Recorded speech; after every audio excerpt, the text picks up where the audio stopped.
Deutsch lernen durch Hören. Guten Tag, Herr Hahn. Tag. Hören Sie mal, so geht das nicht. Gestern Abend war es ja furchtbar laut. Oh, tut mir leid, dass wir Sie gestört haben. Das ist mir wirklich unangenehm.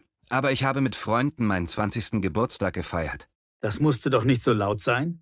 Ich konnte die ganze Nacht nicht schlafen. Haben Sie meinen Aushang am schwarzen Brett im Hausflur nicht gesehen?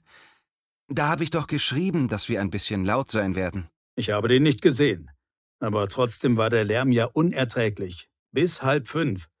Das geht doch nicht. Man muss doch auch ein bisschen Rücksicht nehmen. Das nächste Mal rufe ich die Polizei. Ja, entschuldigen Sie bitte, Herr Hahn.